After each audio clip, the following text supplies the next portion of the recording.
year. They're here to wrap up the competition in style. Notice of what's going down.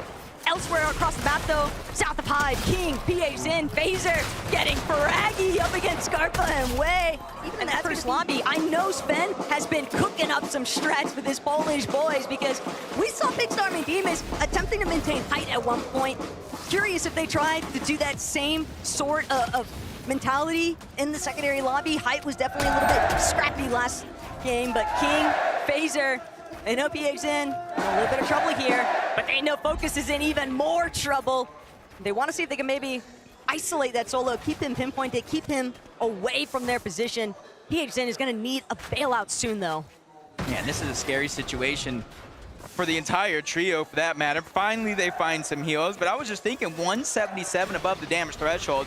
It is above the damage threshold, but it is not. Nobody can come close to Queasy and Mustache. They're just still overtaking the high ground. King, big time though. Picks eliminated. Phzin soon to follow though. If he's not careful, he's gonna be forced to pull back here. But King and Phzin hip by hip. Flowberry Fizz punishing as much shield as they possibly can because they have to keep moving forward, playing back of zone because they have no materials. They're gonna be forced. It might be a Brazilian thing, you know what I'm saying? In a million years. This is the Prodoxy effect right now. Though, still gonna be enough of a buffer zone here, and Gabzetta, Scarpa away. They've decided, you know what? You guys can have it. We're out of here. Yeah, we got to figure it out. This wasn't even our drop spot. You guys can take it.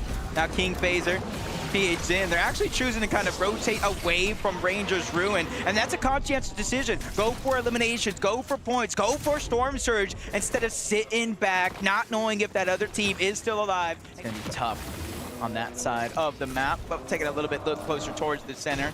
There's a little bit more flexibility around, just a whole different game here. There are a couple teams into the mix, but you're seeing no one. And Wixie are there as well. These are our three teams from three different regions trying to lurk and make Rangers Ruin their home as Wixie's gonna get the 3-2-1, and he instantly goes down. Brazil strikes quick. Zero chance to even try and close that wall off. And that is painful. Look over the land and figure out where everybody's at, taking their time, and these are the type of fights right here with people lurking around, crouching to hide those audio visuals. If you make the wrong play, it's a huge risk for that little reward. But the Chino, Pablo, and Prodoxy, because of that early off-spawn battle with Tayson, they haven't actually had a chance to really farm anything up. In comparison, Prodoxy realizing we can't just let this go for free. They try to see if they can intervene, but it's just not an option that's afforded to them just yet because Marin Huiriru still lurking nearby. It's not going to be easy for anybody, but if you could find a way, come out and have games like this and really make them count, like we kind of saw between Tayson and Prodoxy to start the day in games 1 and 2. Just got to be able to keep that momentum up. Fazer, King, Phzin, Rotator, and it is going to be our team from Brazil, King, Fazer, and Phzin. That means that play they made to rotate on over to Rangers Ruin, not only third party and get the eliminations, but eventually take down the Queen, works out perfectly. Every single Globals, there's always that one surprise pop-out wild card from the international scene, and I think, at least for day one, King, Fazer, and Phzin have definitely taken that position in representing what these teams from the global presence are able to provide. And this is looking like a very sound setup. They've done a great job at essentially infiltrating that Rangers Ruin or Queasy. And they just keep landing on Queasy every time while King and Fazer try to recover this battle up against Chino, Pablo, and Prodoxy. Ooh, almost landed a good shot, but King, honestly, watching him throughout the season, when it comes to this double, the bait and switch comes through yet again. Pablo, knowing his teammates are weak, takes charge, gets that elimination onto King, leaving Fazer by himself. But it's so early on in the game, Taco. Third zone, one tick, even though he has so far. Second time's the charm. Second time is the charm, but they're deep in the zone, not a lot of heals. Fazer and King are both relatively low. You gotta hope they have something, but they have nothing. Fazer's gonna be the first one to drop. Phzin realized, I cannot be the hero. I have to go. He has no heals either. Even though this is a one tick, he has about 50 seconds on the clock to either find elimination or find any sort of heals, bandages, anything.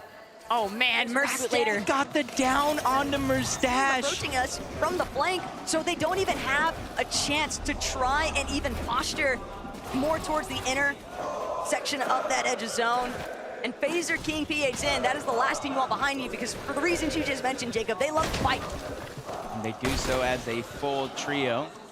So it's almost like a hope for Clixiamzo and Higgs or any other team positioned nearby. A bit of a look back into what went down with Brazil. Fazer actually winning out, getting a good knock onto Cooper. And that's going to leave a very difficult entry point for Southwell Art. And Demas, the underdogs, are looking to take it all because they might be one of the only trios left in this lobby, but I spoke too soon. Dark, but Dark, that's a big shot. That's all that they need. Entirely, but King, Phzin, Fazer, scouting out area.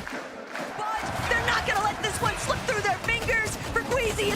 Are one of them, but they're getting pressured on the other side, on the low ground by King Fazer, Phzin. They're trying to run around, take priority on this zone. They have beaten Muzz up this hill, but they're focusing on the high ground. They ran out of build. It's all turning sideways. Down goes Phzin. King is scrambling. He's able to get one. It's kind of that back and forth that happens between those two trios.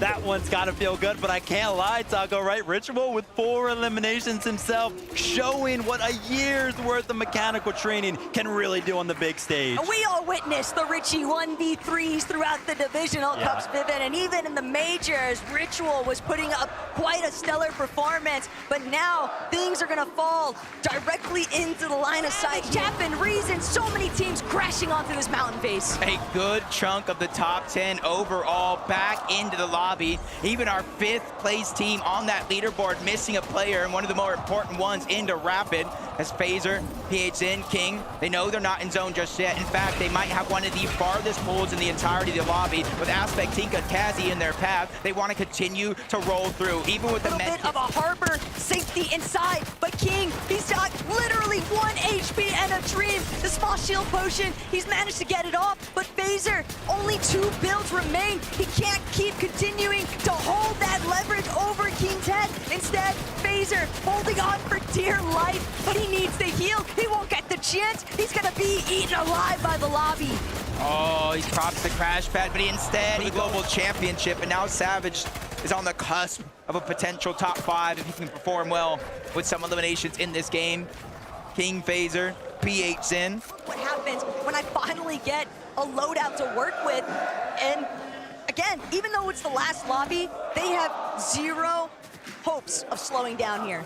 And every placing down that leaderboard just gets more and more money, I should say upside. You got 450,000 for first place, 300,000 for second,